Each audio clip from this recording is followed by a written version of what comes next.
Hello student, welcome to my YouTube channel excellent success group. तो student, आज हम discuss करेंगे क्लास 9 में चैप्टर 7 ट्रायंगल के इंपॉर्टेंट क्वेश्चन नंबर 5 यहाँ मेंशन किया गया। बोले ट्रायंगल पी क्यू आ रहा है जिसमें आर बराबर पी के है। कोई मेरा ट्रायंगल है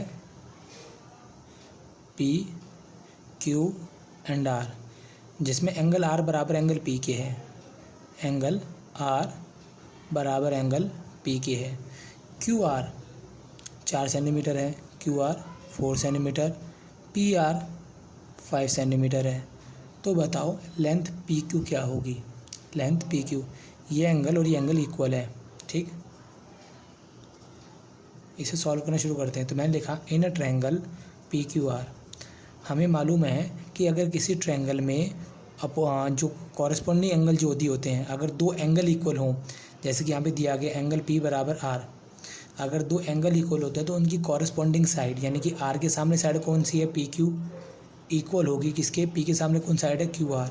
इनकी जो कॉरेस्पॉन्डिंग साइड है, अपोजिट साइड है, वो क्या होती है, इक्वल होती है। ठीक है, यहाँ लिखूँगा मैं रीजन में, side opposite to equal angle are also equal, जिसको मैंने थ्योरम के अंदर भी प्रूफ करवाया जब चैप्टर 7 सॉल्व कराया था, जिसकी वीडियो का लिंक मैं डिस्क्रिप्शन में दे दूंगा।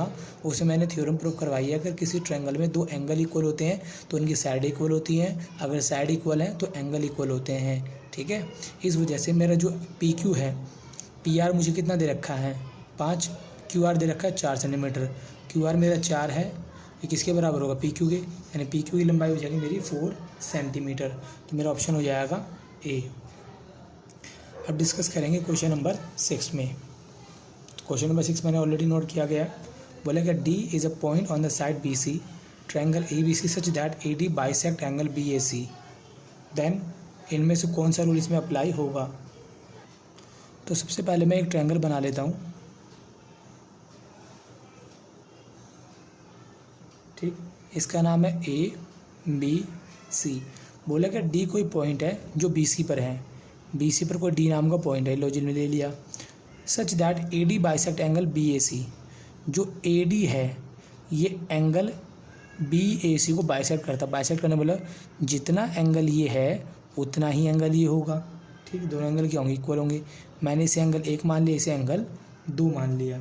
ठीक, तो यहाँ लिख देता हूँ आंसर में मैं, A D bisect angle B A C, ये से बाइसेक्ट करता है, इस वजह से एंगल 1 बराबर एंगल 2 के होगा, जिसे मैंने नंबर 1 दे दिया।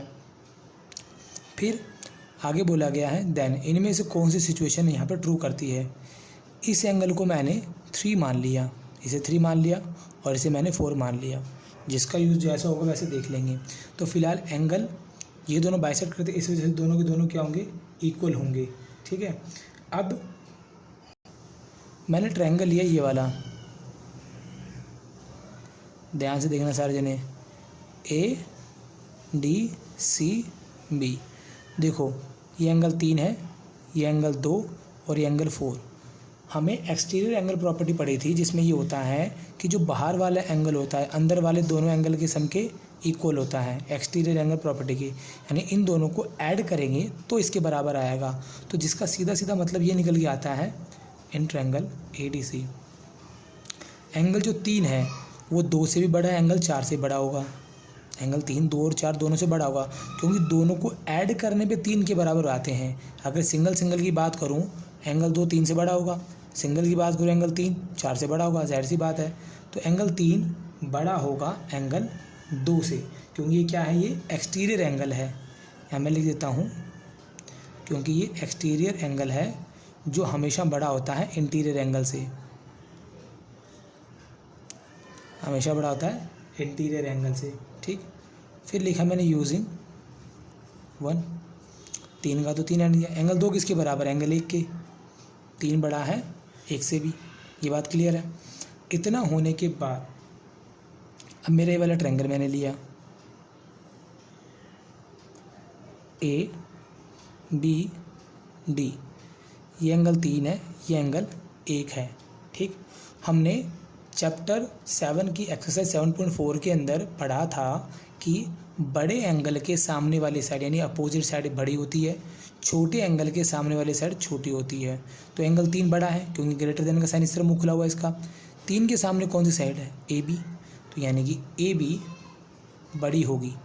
एंगल 1 छोटा है क्योंकि इसकी तरफ मुँह निकला हुआ है। एंगल 1 के सामने वाली साइड कौन है? B D. एंगल 3 बड़ा है, इसके लिए उसके सामने वाली साइड बड़ी होगी। एंगल 1 छोटा है, उसके सामने वाली साइड क्या होगी? छोटी होगी। ठीक है, इसके लिए रीज़न लगेगा कि side opposite to greater angle is greater. ठीक है, और इसी के साथ मेरा क्वेश्चन नंबर 6 यहाँ पे कंप्लीट होता है। अब ऑप्शन मैच कर लो, चाहो तो ए बी बड़ा है बी डी से, ए बी ये बड़ा है बी डी से, ऑप्शन हो जाएगा बी। और इसी के साथ मेरा क्वेश्चन नंबर 6 यहाँ पे कंप्लीट होता है। तो अब डिस्कस करेंगे क्वेश्चन नंबर 7।